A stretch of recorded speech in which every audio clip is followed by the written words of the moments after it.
Praise the lord. ద్వితీయోపదేశ కాండము 23వ అధ్యాయము 5వ వచనము.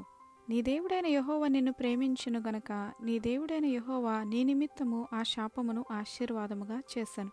దేవుని వాక్యం ఏం సెలవిస్తుందంటే, మన దేవుడు శాశ్వతమైన ప్రేమతో మనల్ని ప్రేమిస్తున్నారండి.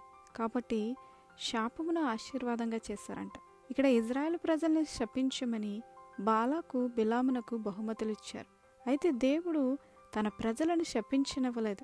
ఈ దినము మనల్ని కూడా ఒకవేళ శపించాలని ఎవరైనా వ్యతిరేకంగా కొన్ని ప్రణాళికలు పన్ని ఉన్నారేమో, కానీ దేవుని వాక్యం సెలవిస్తుంది, నీకు విరోధముగా రూపింపబడిన ఏ ఆయుధము కూడా వర్తిల్లదు.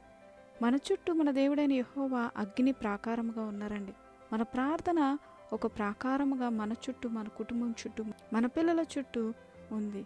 మనం ఎంత ఎక్కువగా మనం ప్రార్థన చేసుకుంటూ ఉంటామో ఈ ప్రార్థన మనల్ని ఎప్పుడూ కాపాడుతూనే ఉంటుంది. ప్రార్థనకు మించిన శక్తి ఏదీ కూడా లేదు. దేవునికి మించిన శక్తి ఏదీ కూడా లేదు. మనకి వ్యతిరేకంగా అది ఎంత పెద్ద శాపమైనా సరే మన దేవుడు ఆ శాపమును ఆశీర్వాదముగా మారుస్తారండి. భయపడకు, దిగులు పడకు, నేను నీకు తోడై ఉన్నాను. మన దేవుడు మనల్ని ప్రేమించి శాపమును ఆశీర్వాదముగా మారుస్తారంట. చిన్న ప్రార్థన చేసుకోవచ్చు. పరిశుద్ధుల తండ్రి, ఎంతమంది ప్రభువా ఒకవేళ వారికి విరోధంగా ఏదైనా వ్యతిరేకంగా ఉన్నా మీ బిడ్డల చుట్టూ మీ కంచెను కట్టండి. మీరు అగ్ని ప్రాకారముగా ఉండి వారి శాపమును కూడా దీవెనగా మార్చండి.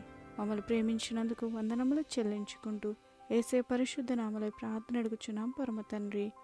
ఆమేన్.